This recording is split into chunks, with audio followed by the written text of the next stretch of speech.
Балалар, бүгінгі көңіл-күйіңіз қандай? Ендеше сабақ бастауға дайынсыз ба? Мақсаты шығармадағы, яғни балаларға көрсетіп шығармасындағы көркемдегіш құралдардың қолданысын талдаймыз, автор стилін анықтайтын боламыз. Мектеп платформасы бойынша шағын топтарға бөлініп алайықшы. Көріп тұр ма бәрімізге? Тез бірге қойыңдар. Естеді деген әдіс бойынша сұрақтарға жауап беріңіздер. Кім деген сұраққа?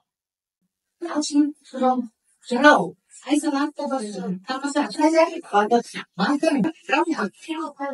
қоғамның қайраткері, жинас, антон, дипломат, дипломат, тамаша, напарник, ақылшы көсем, шешен, қашан деген сұрақ.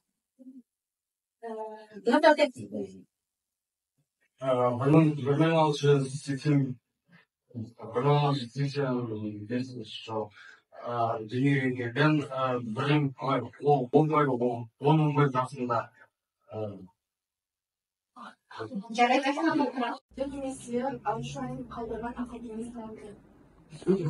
Тамса, өсиет дегеніміз кез келген жаңағы азаматтың көбінесе өнер алдында болсын, жалпы өздерінің ұрпақтарына ауызша немесе жазбаша көрсететін басшы болмаса ел жетім, басқарған сөз жетім. Атың жақсы болса ержеттің аяғы, балаң жақсы болса жан берген шырағы.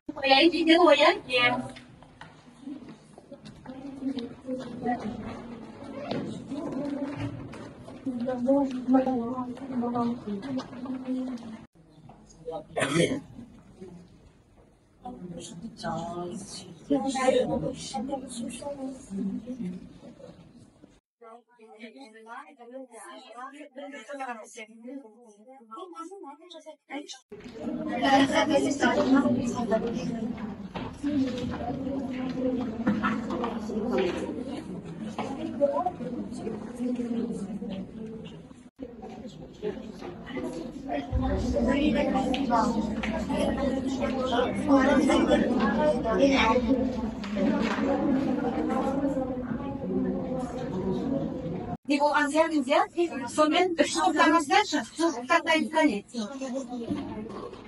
Балалар, бір-бірімізді тыңдаймыз, кері қайламыз, күйірге дайын боламыз. Балалар, кері қайламызды біз бір-бірімізге ел деген әксақын береміз. Келсеміз ба?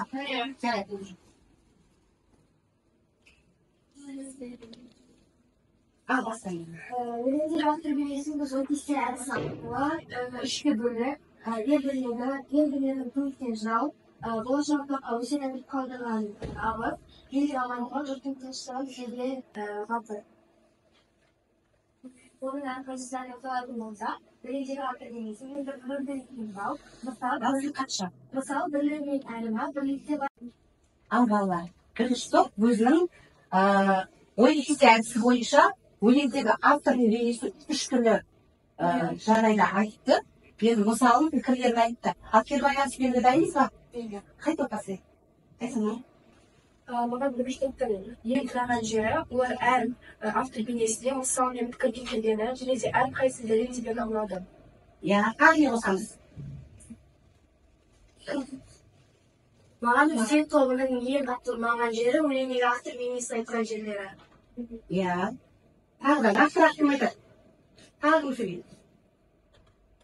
Динас. Маған өсиет тобының ең ұнаған жері, олар яғни автордың бейнесін және оған өлеңнен мысалдар келтіріп айтқаны. Жақсы, жаңа. Маған бірінші топтың айтқан ең ұнаған жері, ең қатты автор бейнесін келтіріп, сол мысалды дәлелдеп, қорытынды шығарып жазылған. Тағы да? Топқа, бұл топ үшке бөлікті, автор бейнесін үш түрлі жағдайға қарастырып, оны мысалдыдан жауып, оған өз пікірлерінде жазды, рахмет айтамыз, қамшылық. Біздің ана тобына жазушы тілдің сөздігі берілді. Тілдік ерекшеліктері. Теңеу, эпитет, аллитерация, инверсия. Мысалдары. Теңеуге батырлар жатады, эпитетке араз болсан алтауыз. Ал аллитерация бірлігінен айырылма, бірлікте бір қасиет. Және бар арманым айтайын, батырларша жорықта теңді. Және де инверсия мысалдарда қылмаңызда күпет, бірлікте бар қасиет, тұтымлық болар деңгейде, қылмасын жет келеген. Енекіден әліппе, таптың мысалдың егілер, үстінен әркет сегінді. Өмірдің мұндан кәтсе, осылай. Және біздің байқағанымыз, инверсия бұл жерде барлығынан көп болып тұр. Яғни инверсия дегеніміз сөздердің орнына ауысқаны, яғни бастауыш пен баяндауыш сияқты баяндауыштың алдыда келіп тұрғаны. Автор өз толғауында қандай үзінділерге оқышаш? Балаларға өсиет қылмаңыздар кепел, бірлігінен айырылма, бірлікте бар қасиет. Татулық бола береке, қылмаққа жыр келеді. Араз болсаң алтауыз, енекіден әркет. Біз автордың бұл толғауы бойынша өсиетіне ой картасын құрастырдық. Автор бұл толғауында жастарға бейбітшілікті, татулықты. Жақсы, кері байланыс дейікші. Маған бірлік тобының ой картасын құрастырып, өз ойларын сөз болып айырмақ жеткіземеді. Жақсы. Сымақ. Маған бірлік тобында алғаны ең қатты эстетикалық мағынаға сай болды. Жақсы. Тағы. Маған бірлік тобының мағына ой картасында сенкелеге сөзбен жақсы жеткізілді. Жақсы. Жақсы. Маған бұл тұтыншылықтың ой картасы ұнады, жақсы, бәрі ашылып жатылған, және де өзіңіз Еріңіз басқашы. ең маған мысалы. Өлеңде негізінен балалардың өсиет деп аталған. Авторлары атамыздың өлеңінің балалардың өсиет деп аталу себебі өлеңде бізге жазбаша түрде ақыл кеңес айтылып тұр. Осы себепті өлеңді бұлай айтылған деп düşünüyorum. Жақсы. Тағы қандай? Жангелді. Сен де даусын естіп. Автор мені атсаны. Автор елер ұрпаққа отанын құрметтеуі және отанын жақсы қоюын атаны деп ойлаймын. Айқан. Автор мені аңсады. Автор болашақ ұрпақтың бірлікте, татулықта, ынтымақта және өсиетті жерде отанына барлығына барлығын қалады. Жақсы. Алшы. Қоғамға береке қылмасымды келеді. Өзінде автор не айтқысы келді.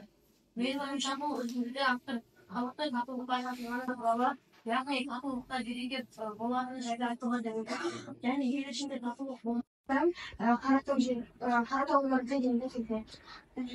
Жауабын көрейікші. Дұрыс пе екен бала? Дұрыс екен, иә? Енді дұрыс жауап болса, банкоматтан бізге не шығады? Ақша шығады, иә? Құтты болсын. Келесі. 1000 теңгені кім ұтады екен? Нұржан. Автор жарияның ақындық халаты 10 жасынан бастап Иә, сұрақ көзі оқу жерін керек, жарайды. 10-11 жасында дұрыс пе екен? Ақшамды алатын екен.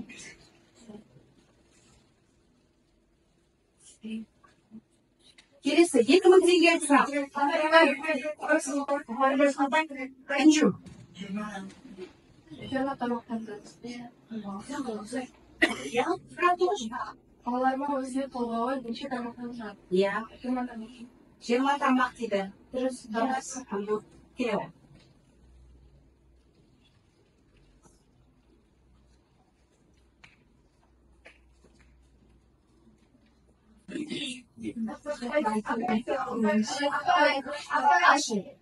Толғаудың ұйқасы ғана, ана өлең ұйқасы. Дұрыс пе екен? Дұрыс екен. Барды ма?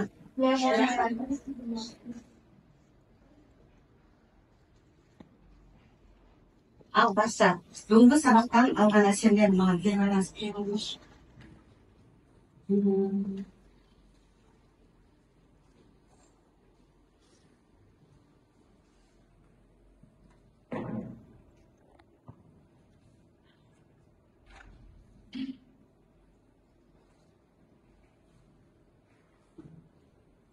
Бірінші қазақ екен.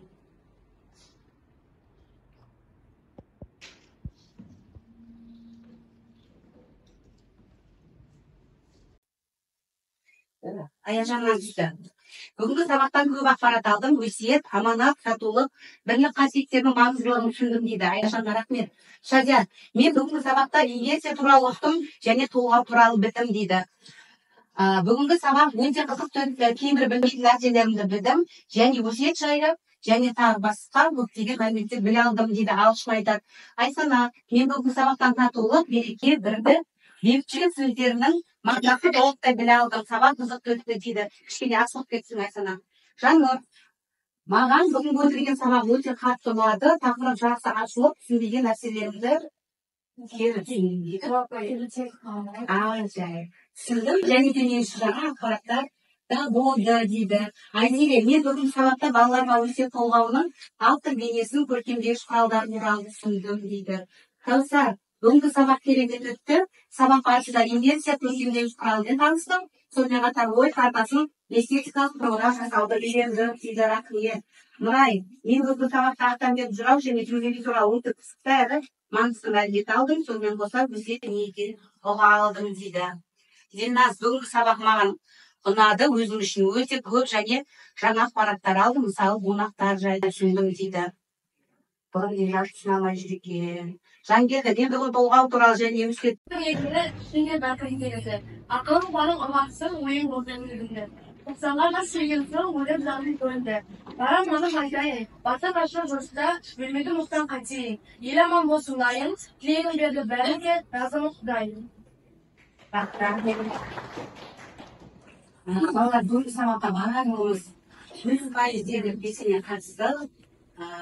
Бағаларыңды жаңа уақытында дер кезінде алып отырыңдар, және тағыда шете жұмыстарын тексеріп қаралған қолымен бағалайтын боламын. Барлығына көптен көп рахмет.